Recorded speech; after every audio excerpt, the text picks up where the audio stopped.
Putusan nomor 15 garing PHU titik Waku garing datar 23/2025. Demi keadilan berdasarkan ketuhanan yang Maha Esa, Mahkamah Konstitusi Republik Indonesia yang mengadili perkara konstitusi pada tingkat pertama dan terakhir menjatuhkan putusan dalam perkara perselisihan hasil pemilihan umum wali kota dan wakil wali kota Langsa tahun 2024 diajukan oleh Maimul Mahdi dan Nur Zahri, pasangan calon wali kota dan wakil wali kota dalam pemilihan wali kota dan wakil wali kota Langsa tahun 2024 nomor urut 3, memberi kuasa kepada Fajri SH dan kawan-kawan selanjutnya disebut sebagai pemohon. Terhadap 1, Komisi Independen Pemilihan Kota Langsa memberi kuasa kepada Khairul Azmi SH dan seterusnya dan kawan-kawan selanjutnya disebut sebagai termohon. 2, Jeffrey Santana S. Putra dan Haikal Alfis Yasrin, pasangan calon wali kota dan wakil wali kota dalam pemilihan wali kota dan wakil wali kota Langsa tahun 2024 nomor urut 2, memberi kuasa kepada Muhammad Saltu Pali SHMH selanjutnya disebut sebagai pihak terkait. Membaca permohonan pemohon dan seterusnya dianggap telah diucapkan, duduk perkara dan seterusnya telah diucapkan, pertimbangan hukum, kewenangan mahkamah dan tenggang waktu pengajuan permohonan dalam eksepsi, dan seterusnya dianggap diucapkan. Mahkamah berwenang untuk mengadili permohonan akuo dan permohonan pemohon diajukan masih dalam tenggang waktu, eksepsi berkenaan dengan kewenangan mahkamah tidak beralasan menurut hukum. Kedudukan hukum pemohon berkenaan dengan eksepsi permohonan pemohon kabur dan seterusnya dianggap telah diucapkan adalah tidak beralasan menurut hukum. Oleh karena itu, Mahkamah akan mempertimbangkan keterpenuhan pasal 158 Undang-Undang 10/2016 berkaitan dengan pokok permohonan. Bahwa berkenaan dengan permohonan akuo, pemohon mendalilkan dan seterusnya dianggap telah diucapkan, dalil pokok permohonan angka 1 sampai dengan angka 4 dan seterusnya dianggap telah diucapkan. Bahwa setelah Mahkamah mendengar dan membaca secara sama dari dalil pemohon, jawaban, bantahan termohon, keterangan pihak terkait dan Perwasli Kota Langsa dan alat bukti yang diajukan serta fakta hukum yang diajukan terungkap dalam persidangan, Mahkamah mempertimbangkan sebagai berikut. 1, bahwa terhadap dalil pemohon mengenai adanya ASN dan 4 pejabat kaucik atau kepala desa yang terlibat dalam kegiatan kampanye pada salah satu kafe di Kota Langsa pada tanggal 6 Oktober 2024 dan Panwasli Kota Langsa telah mengeluarkan kajian nomor 001-PW-01-01.03-2024 untuk ditindaklanjuti kepada pejabat wali kota Langsa. Keterlibatan ASN dan pejabat kaucik dan memberi keuntungan perolehan suara kepada pihak terkait pada 3 kecamatan, yaitu Kecamatan Langsa Lama, Kecamatan Langsa Baru, dan Kecamatan Langsa Barat.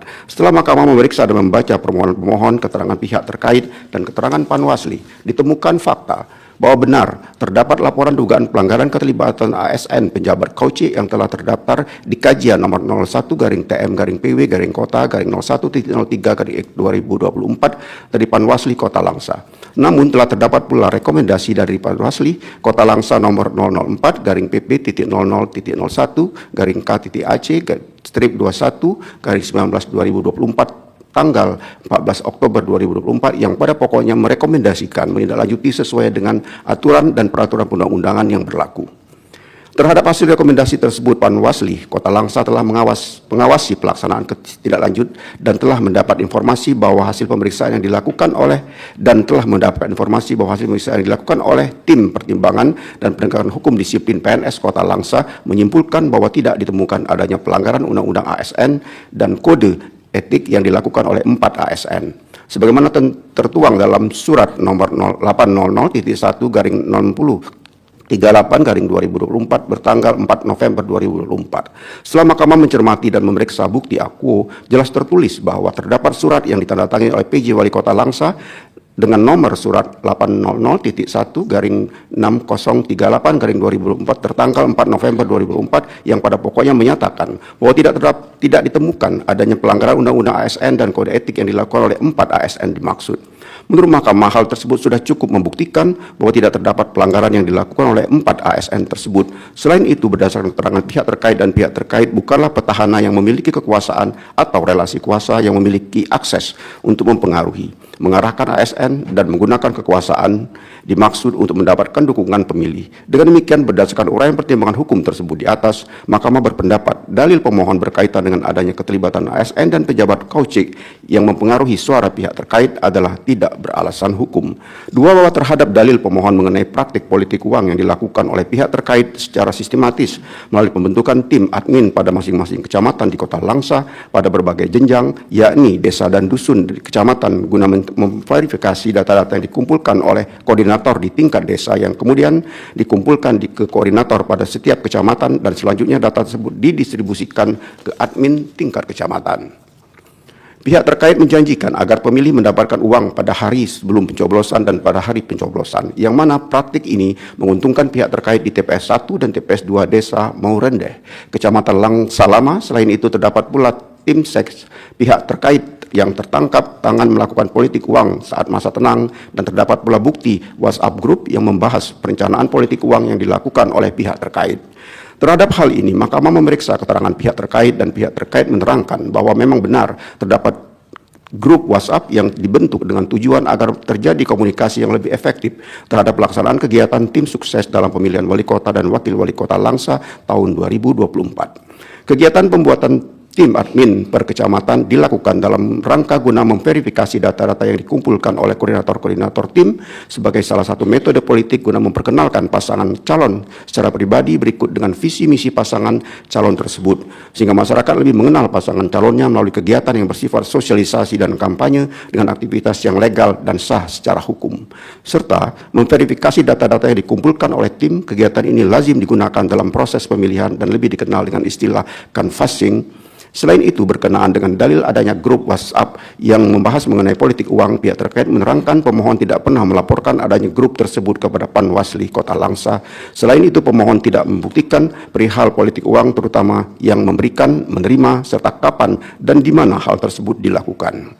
Terlebih, terhadap dalil pemohon yang menyatakan politik uang memberikan keuntungan bagi pihak terkait di TPS 1 dan TPS 2 Desa Maurendeh, Kecamatan Langsalama, setelah mencermati jawaban termohon, menurut Mahkamah, perolehan suara pihak terkait lebih unggul dari perolehan suara pemohon tidak hanya terjadi pada TPS 1 dan TPS 2 Desa Maurendeh saja, melainkan terjadi juga pada TPS-TPS di desa lainnya.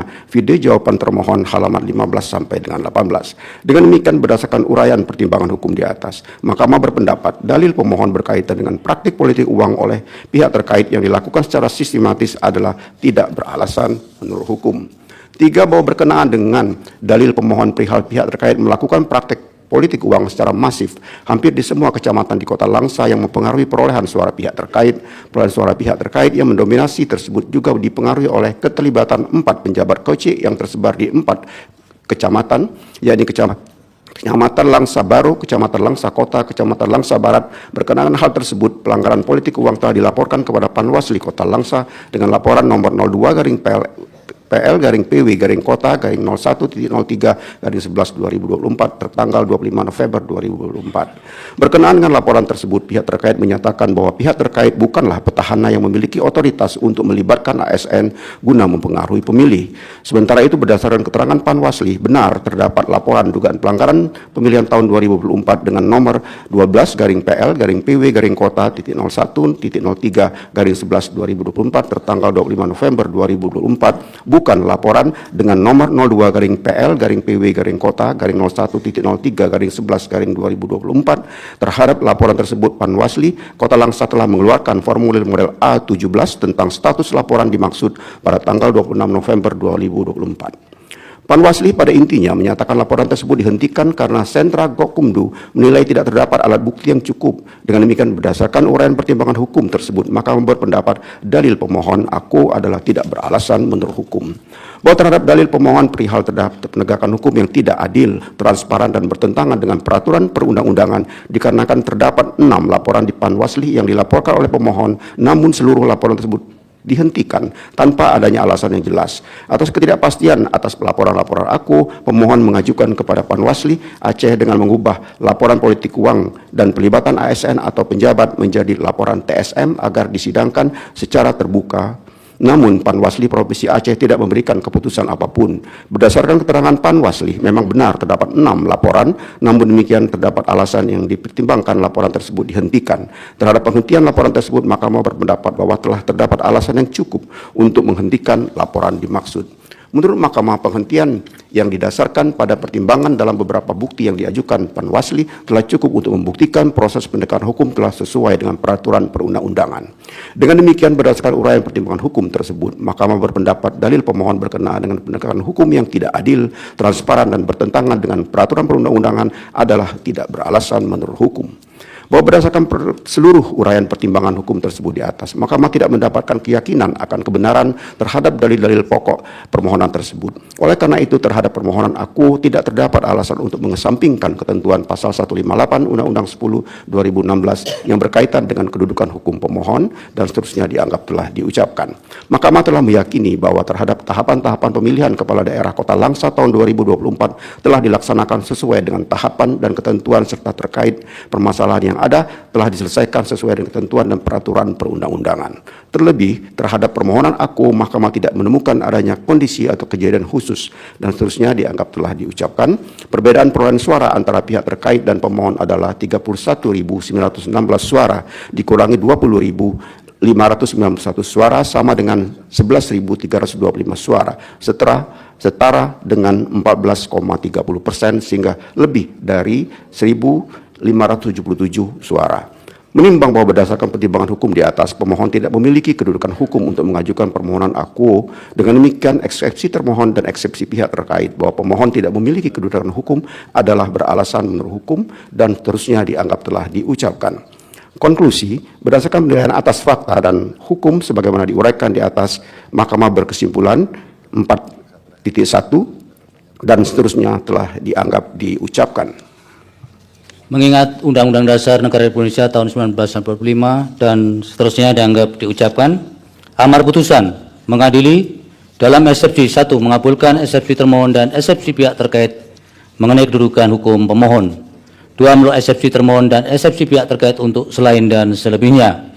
Dalam pokok permohonan menyatakan permohonan pemohon tidak dapat diterima.